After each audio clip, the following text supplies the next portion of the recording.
Welcome to Bootstrappers, a program designed to bring you up-to-the-minute ideas and concepts to understand what it takes to succeed in business and life. Each week, we'll bring you guests and ideas you can't find anywhere else. Bootstrappers is a production of Anequim, LLC. Now strap on those business boots and join Bootstrappers with Jeremy and Gwen Aspen. Howdy doody. Welcome back to Bootstrappers. I'm your host, Jeremy Aspen. I'm president of Wistar Group in Omaha, Nebraska. And I'm here with my spouse, Gwen Aspen, and she's president of Anequim. Bootstrappers is, the way I like to look at it, kind of a campfire for entrepreneurs. Just sit around, listen to some stories about people that have already been in situations that you definitely or find yourself in, or that you will find yourself in before long. We'll grease the wheels a little bit for you and try to make your experience in owning a business, running a business, or getting into business better. We're joined here today with Brian Gubbels, and sales extraordinaire. I think both as a salesman but also as a manager, who is a founder and owner right now of Data Shield, an information management firm providing compliance consulting, document shredding, and electronic disposal. Are you the biggest in town? Is that safe to say? Yes. Okay. I think we're like top 20 independent firms in the United States now. So when you're, what? Really? Top 25 in the United States? Independent firms, yeah. Okay, so you'll now, after you're listening to this show, matter of fact, if you're driving down Dodge Street or you're driving down the street, you'll probably see a Data Shield truck. You know, that's how it happens. You have you buy a Volkswagen, and then everybody's got a Volkswagen. So now you'll see the Data Shield trucks out there running around. So he's also known here for, again, in our circle of being a relationship building kind of guy. And so today we had him on here to talk specifics about sales. And so thanks again for coming in. You bet. And we're just talking more about when a small business knows it's time to get a BDM. And we had just mentioned in the last segment that you've sold to other companies. So, of course, when you're selling a company to get the most money for it, it can't be all about the owner. You have to have a competent sales process and salespeople that are driving the business so the company is sellable. So, to that point, how do you get your first salesperson so you can make your company sellable? Sure. But there's a variety of ingredients that go into that. And I think the number one thing that business owners, I've been down this path, fellow entrepreneurs have been down this path, is that you've got to a certain level, you can't keep up with all the sales you have out there, so you go hire someone, you tell them about what the product is, and they're fired up, they seem excited, and then you're like, hey, you can go out there and go do it, and you can shadow me for a couple, and then you're on your own. And the word assumption comes in there really quickly. Like, you just assume that they, one, have the grit that we were talking about earlier in terms of to see something through when the snowball begins to fall apart. And that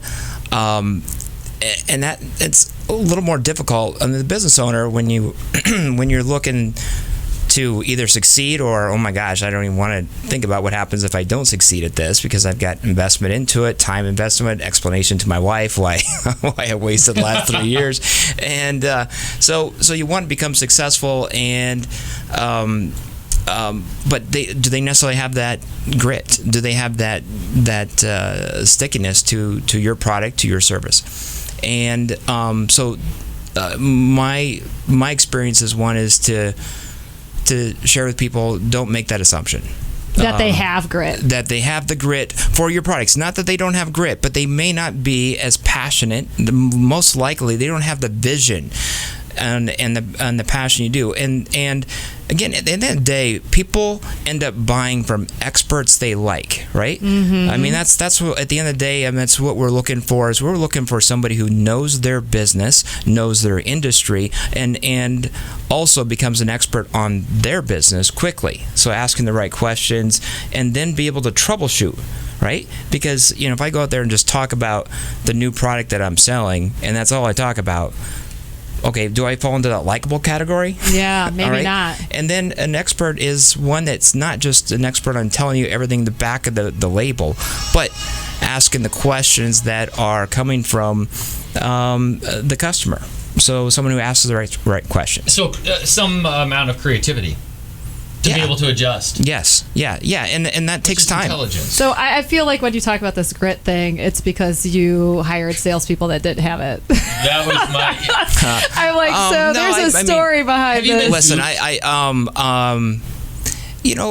yeah, everybody has a different level of grit, but that's just one category of it. I mean, you can have the grit, as I mentioned, but if you don't have the knowledge and the experience yet, I mean, it's the two together that are going to begin to drive. And then someone who really kind of carries their own bag. I mean, figures out where they're going. They got a vision for themselves. I mean, you have to understand that the snowman that they want to build in the backyard as well as the one you're trying to build, and make sure that's a jointly shared vision. Because if you haven't taken time to share that vision, you can end up with a snowman that looks like a pile of or you don't get done with from the backyard. So how do you, in the interview process, make sure you're finding those things? Or is it, do you see the biggest problem? I guess we should start with that. What are you looking for in a salesperson, and how do you register whether they have grit or not, and they're able to be passionate about your product, and if they're likable? Well, there's a few things I would put in there to run a screen that you put people through to make sure that they fit for you. One is to know, we all need to know thyself, right? So how are they wired? I mean, there's lots of different cultural tools. You guys Cultural index. Culture index. Okay. I mean, those tools are invaluable. And so, just for our listeners, the cultural index is, I think, a more modern version of the personality test that when I was coming up was Myers-Briggs. So, or the DISC is another one. DISC is another one. And Gallup Strength Finders. Yeah, and you've all done a lot of them, and they are insightful. But anyway, just so are you looking for someone who's self-motivated in those personality profiles, like has that killer instinct? Well, and it comes down to the product, right? It comes down to the service. So if you have a longer sales cycle, yes, you're going to have someone who has tenacity to be able to see things through. If you have a short sales cycle, that someone that doesn't have to do much research, they just have to perform well when someone calls them. Now it's a different type of profile. So really understanding, so build a profile like, do they need to be extroverted, introverted? Do they need to know a lot of product knowledge? Do they have to think on their feet? And are they wired for a long-term sales cycle? This is Bootstrappers. I'm Jeremy. This is my spouse, Gwen, and we're here with Brian from Data Shield. I want to segue into the archetype. So is there a certain archetype, a certain personality type that you found has been more successful? And then I've got a follow-up with that, which I'll just throw in here now. I suppose it depends on whether it's a hard sell or a soft sell, but motivated by money, like the structure of the compensation. I kind of want to know like what your experience has been. And sure. Well, I always share this saying, so I'll say it here, is that there's success-motivated people and there's money-motivated people. One of them has money. Follow me on that? I got it. So, if you hire somebody who's just strictly money motivated, that can get you, that might get you what you want for the short term. I have found the fact that if you're looking for a sustainable process, you need to have somebody who's motivated for something deeper than just making money, because they'll be looking over the fence to make more money elsewhere. Mm-hmm. So, and then let's go into what success is. Success is the fact is that, are your clients better by using your product? Are your production team, are they able to meet the standards that was set by the salesperson, right? Mm-hmm. And that's a big piece of it. So I really put a lot of focus on, as opposed to sales, I make a product that sells itself and then use my customers as testimonials that they become the sales force. So if you focus on that, you can really save a lot of money initially before you hire a salesperson. So you're asking these people in the interview process, you're trying to figure out how much they care about customer satisfaction. Yeah. And what is internally motivating to them? Is it personal growth? Is it professional development? I mean, what is it that personally drives them? Yeah. So I would, yes, and I look at every person we hire as sort of Jeremy Aspen Incorporated. I'm doing a transaction with Data Shield Corporation and Jeremy Aspen Incorporated, and your equity in terms of that transaction is really the relationships that you've already established. You've built some credibility, the network of influence. It's a combination of those two things becomes a multiple that your equity is worth something to our company. So we merge together. So if you look at it from that perspective, I think that you begin to really understand the real value of you can long-term of both organizations together. So, Gwen, you'll remember this because you're smart enough to have known that this guy was a great catch. This guy being you? Are you talking about me? Or yeah, no, that'd be me. Yeah, I don't know. Are we? What's that book, or what was it? Where the theory where you take your advertising dollars and put it back into your clients, as opposed to putting it into advertising dollars? Do you remember? Never Lose a Customer Again. Never Lose a Customer Again. By That's Joey. kind of the same I can't idea. remember yours. Anyway, that was bothering me. Yeah. And the concept there is, instead of spending money on an advertising campaign, you actually spend money on your clients. Taking care of your clients. So, Yes. Yeah. so once you have a client, Yeah. you just you do all these nice things for them, including find personalized gifts for them. So let's say their daughter gets into Arizona State, you buy him an Arizona State hat. So personalizing the presents, Yep. writing handwritten thank you notes, connecting with them in a personal way, and then that person becomes your biggest asset, and they will drive your business forward more than any kind of marketing campaign that you could ever do on the internet. Which is is the kinda concept of the book. Where you're going with that. And they become friends. Like, you legitimately like people that you have good emotional, for lack of a better term, experiences. And so you need to find a salesperson who is able to create relationships of value. Yes. And long-term relationships. And so asking questions in the interview process about how they connect with clients and seeing if they give examples of that long-term approach would be important for you to hire the right individual. Yes. Yeah. I mean, I would never hire someone that was only committed to the short term and getting their commission check. The real value is, are they out there in the business to make sure that that first service or that service later, if there's an issue, to make sure it goes right. And if they are committed to the customer at that level, I mean, it's exponential of what their value is to your company. Because, coming back to your point, never lose a customer. Yeah. I mean, I think that's one of the key things. I mean, yes, you'll lose a customer occasionally because maybe they had a friend get into the business or that type of thing. But making sure somebody's wired towards never losing a customer and valuing those relationships more than their paycheck. And maybe more than the actual closing, which actually is true, because those are different. You can be a great closer but lose all your clients. Right. All right. So when we come back, we are going to talk to Brian a little bit more about sales, get to learn a little bit more about all the dumb things he's done. Just kidding, Brian. No. I'm well, We don't have that show today on this. okay. That'll be next. Welcome back to Bootstrappers. I am your host, Jeremy, president of Wistar Group, and I am here with my spouse, Gwen Aspen.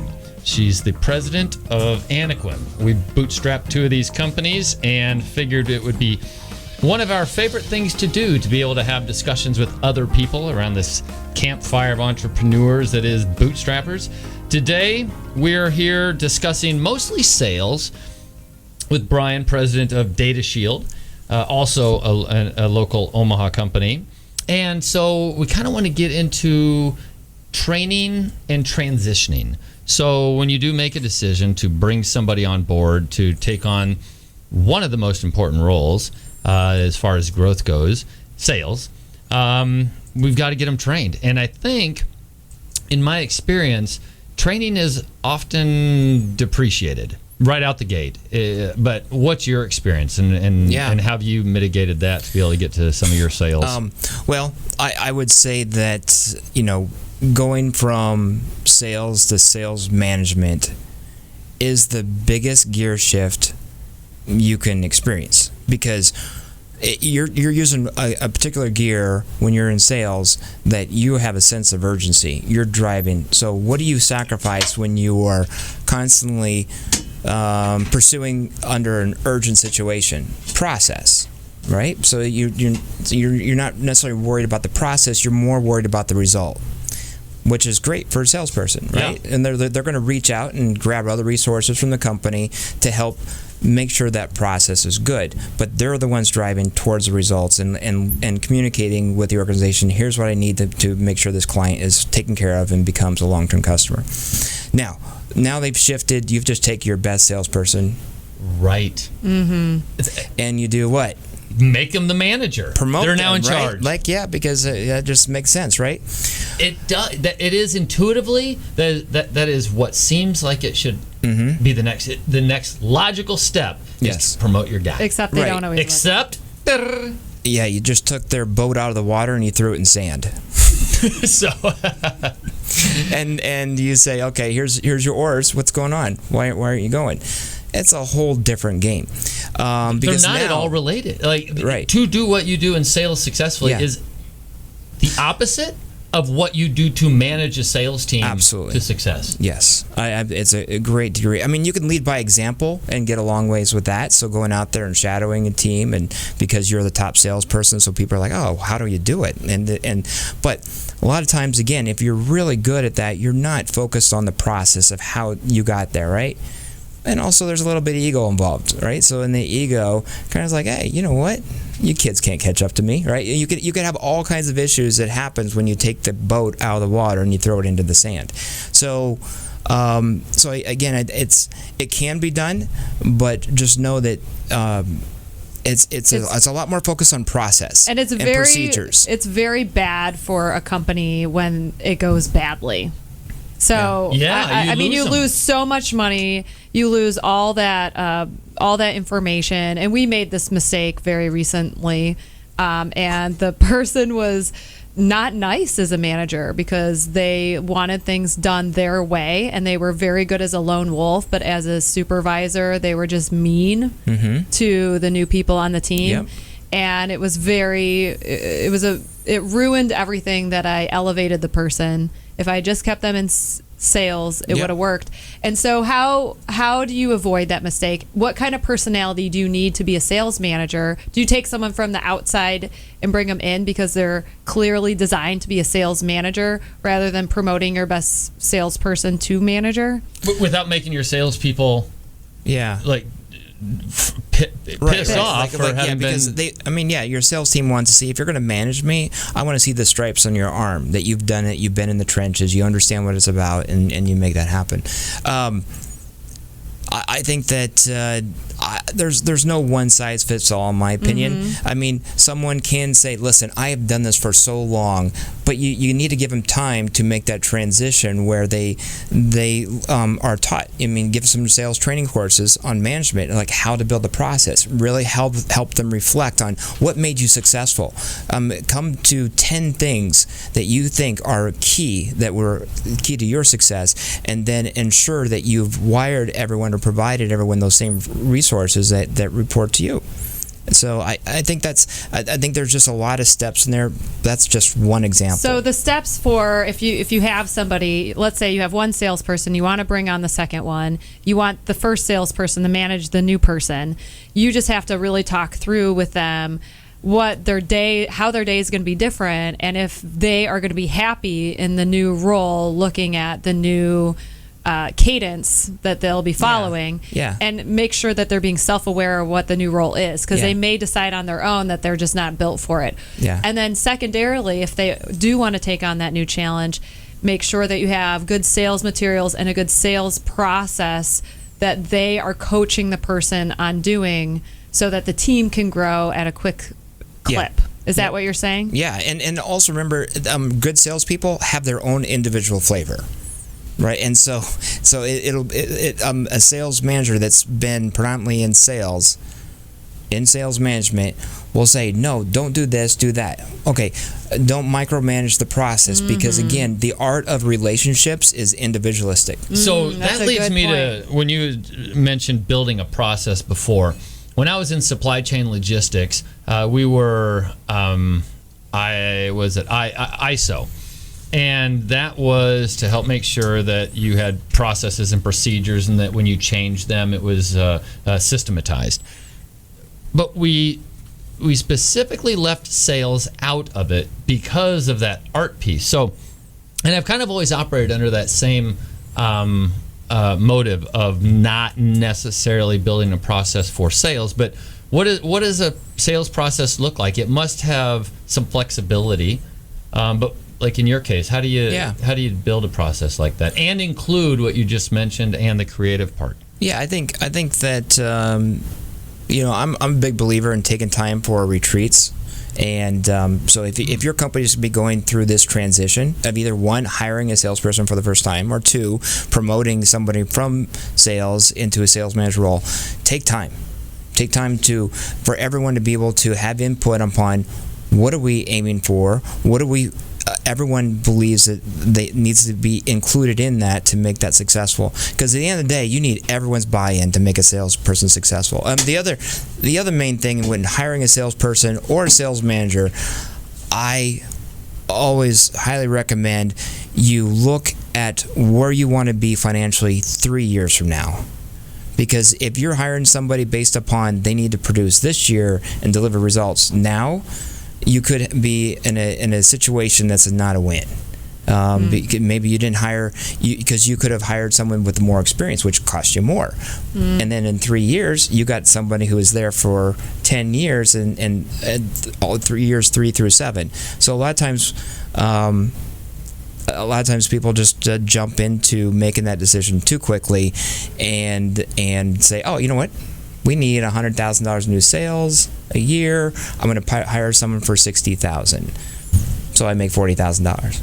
Well, what happens? They spent $60,000 and didn't get the sales, and then they went and spent another $60,000 because I figured it out this time. So now they spent $120,000 and still haven't figured it out, and probably on their way to $180,000. So if you begin to do the math that way, versus if I hire someone for $120,000 a year, and I want to gain $100,000 a year. Well, at the end of 10 years, I have $1.2 million, right? And then, depending upon your business model, maybe it's recurring revenue. Well, that begins to multiply quickly over that period of time. So I always try to make sure that I've done some good financial models, and then I share that with a salesperson. Saying this is the reason what we're going to make the investment in you because we're aiming for this, and then include that into the retreat discussions, and then making sure everyone has the buy-in. So this is Bootstrappers. Sorry about that, honey. Go ahead. This is Bootstrappers. I'm Jeremy. This is Gwen. This is Brian, and we're having a discussion by and large about sales. And so I was just going to ask you, when you're managing salespeople, do you mostly manage the pipeline and not the individual nuances of how they make the sale or make the relationship? So do you manage how many cold calls have you made this week, and how many meetings did you have, and then how many things are selling? Do you manage the pipeline like that? Well, so I started my before entrepreneur route. I started as a salesperson for MCI Communications out of college. Oh, yeah. So they were all about training you how to sell long distance. I sold it door to door in small communities. Oh, wow. I mean, Wow. yeah, talking about that was an education. It was technology then. Pure commission. So there was no looking back. So it was kind of like my first taste of entrepreneurship. Yeah, there was no safety net. I was on the wire with no nothing to fall towards. It's kind of becoming a theme with our guests. There's a disproportionate number of our guests that started off with 100% commission jobs. Yeah. Well, 100%. If you want to hire a great salesperson, they've had to do straight commission. If they've operated with a safety net, they're wired differently. I mean, because if you say go build that snowman, and they're like, you know what, I can Doesn't matter. I'll get a starter kit here, whatever. I mean, they got to be able to stick it out and really stick through it. So straight commission is a great indicator of whether or not somebody is going to be a great salesperson. Not necessarily the best way to pay them, if we're going off what you said earlier, but a very good indicator of what the future holds for you in terms of having the right salesperson. Yeah. I mean, if you have somebody walk through your door and say, listen, ideally if they say, I want your straight commission job. Don't give me a base. I want to be, if you win, I want to win with you, and so we're both unaligned. That's the best partnership you can have in terms of that will almost always win out in the end because both parties, the owner and the salesperson, are aligned. So you can be success-oriented and money-oriented, but you have to at least be success-oriented. Right, exactly. Yeah, I mean, out of success, you'll have the money. Right. And then you'll find the fact is that you end up selling or growing your business not for money. You're doing it just because, well, what else am I going to do?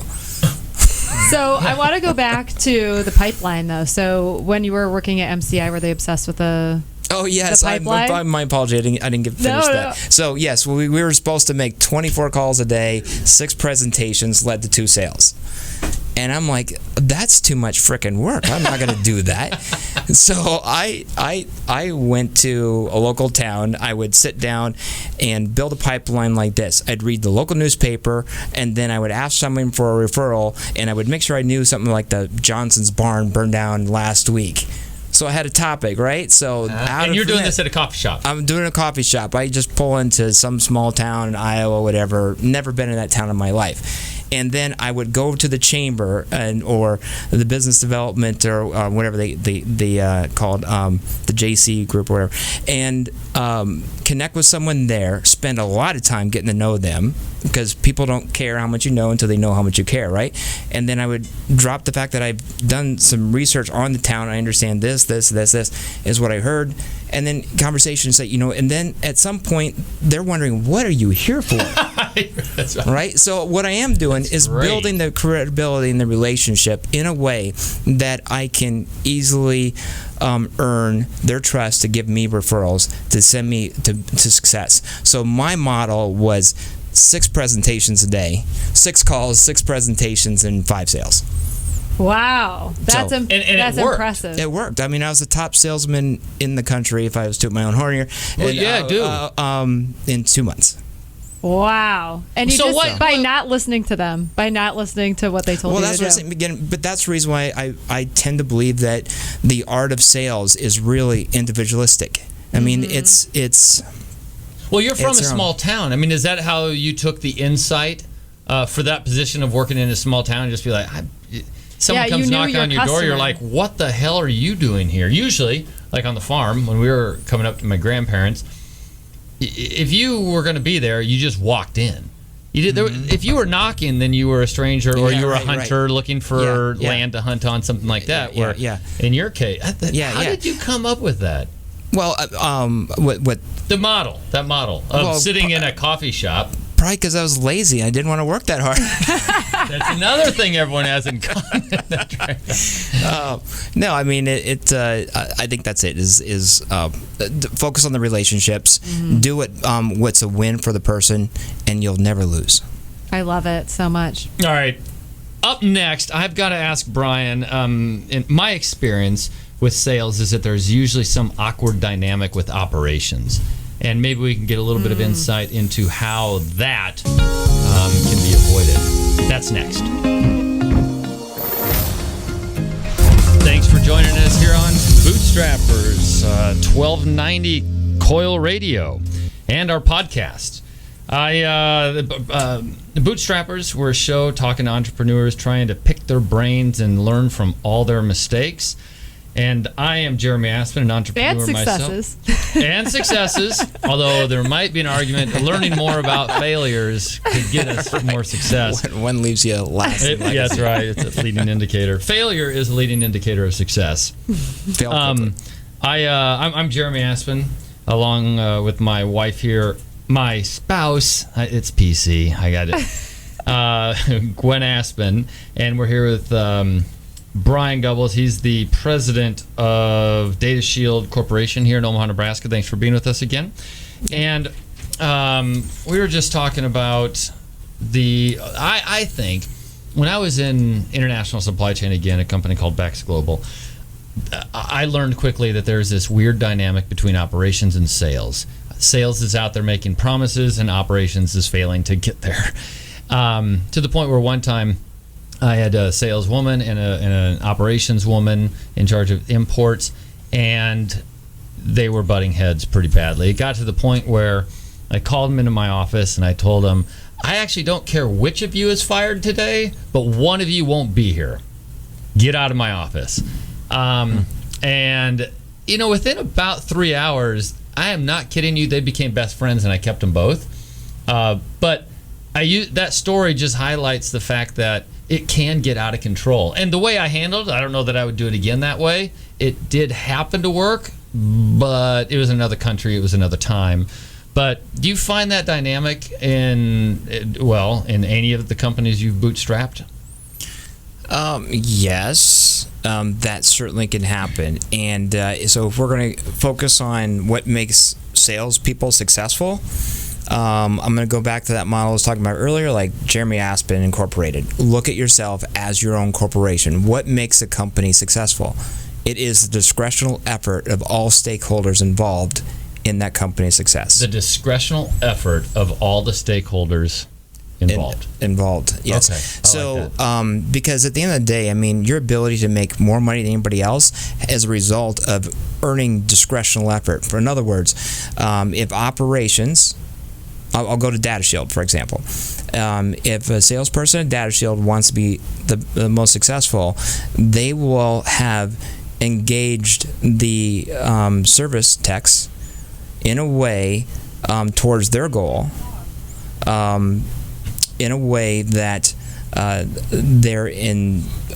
they'll want to promote the salesperson, right? So how do you do that? Well, make sure that the salesperson has developed a relationship with the service tech in a way that they have their back, and making sure that customer, when they bring on a new customer, is a great testimonial. So make it a win-win. If you can figure out, and both of them will quickly understand if they both are engaged in profit sharing. It's another big thing. Profit sharing throughout the company to make sure that everyone's aligned and everyone benefits when the company or the salesperson wins. That's the trick. That's what you got. Yeah, you got to make it. So that's where retreats and everything come in too, right? So you can all make sure that you're on the same page. You all learn a little bit about each other. You all care about each other a little bit. Yep. Because the individual flavor of every company is not just the vision of the owner. It is the reflection of everyone's input that are stakeholders in that company. This is Bootstrappers. I'm Jeremy. This is Gwen Aspen. We're married, and we're here with Brian Gubbels, president of Data Shield Corporation. And anyway, so we're talking about sales. So how do you coach salespeople once you have them to keep them fresh and keep them good? Or if someone's falling short, what are your typical coaching methodologies? Well, I would start every coaching opportunity, and that's the way I look at them, is that there's no, yes, you should have a structured one-on-one time, but make sure every opportunity is a coaching opportunity. And then the first thing is start with showing that you, again, care about them, because what coach do you really want to listen to if they all they care about is their success? You really got to be more concerned about their success, and understand that is it the money driving them? Is that the reason why that they're there, or is it the fact is that they really want to demonstrate to their brothers that all went to college and they didn't, and they really want to show that, hey, listen, they can be at a certain spot without going down that path, whatever it might is, but really know their dream, know their story, and in a way that you are now focused on how to get them there. If you do it that way, now you've got the ears open, because talking without ears open is just wasted time, right? So yes. Anyway, that's figuring out why Brian is known for developing relationships. Well, it sounds like it's core. It sounds like, a core thing for you is everybody, whether you're a client or an employee, you're focused on getting to know people, asking them a lot of questions, getting buy-in from them that you care, and then you build from that. Is that just a foundational thing for you in business? Sure. Yeah. I mean, business or just personally. I mean, I found the fact is that I love asking questions, because when you know someone and then you can help someone, I mean, right there, that was a great day. Mm-hmm. So what about when a salesperson is not doing well, and you're worried about their success at your company? How do you handle those? When do you decide to get worried? Because obviously there's a learning curve. And how do you know, wow, this is really not going, and I'm throwing money at this, and this isn't going to succeed? And then do you believe that you can coach them to make them better? How do you handle it? Sure. Great question. And Harvard Business Review just had a great article on this. And, another HBR reader. Mm-hmm. That's one of the good publications. But it shouldn't be a surprise, right? You should know it's coming. I mean, like, if you hear a train coming down the track and you're about to get hit by the train, you can usually hear the train coming, right? So don't keep your ear to the pavement, or keep your ear to the rail, and be listening, and then assessing constantly, and check in with someone every single day, and you'll know where their head's at. Are they on track for success? And if they're not, have that discussion then. And then, if let's say it's not a fit, and you know what, it happens often, because again, you're really trying to find the right individual, right? That can grab your vision. So, for their sake, and this is when you start. For their sake, help them find something else. I start every recruitment job is like, listen, if this is not the right company for you, don't worry about it. I'm more worried about the Brian and Jeremy relationship than I am that you with the Brian or the Jeremy Data Shield relationship. So if you come in from that angle, listen, I'm gonna if it's not here, then tell me, and we'll have a transition period. Let's take a couple months and we'll figure out a way to get you into the right job. See, I kind of think I operate that way too. I don't always necessarily act as an agent of the company. I have a hard time, especially firing people, just because of that personal relationship. It's a tough gig. Yeah. To have to pull off things. Yeah, and as long as you don't look at firing as the fact is that you're right.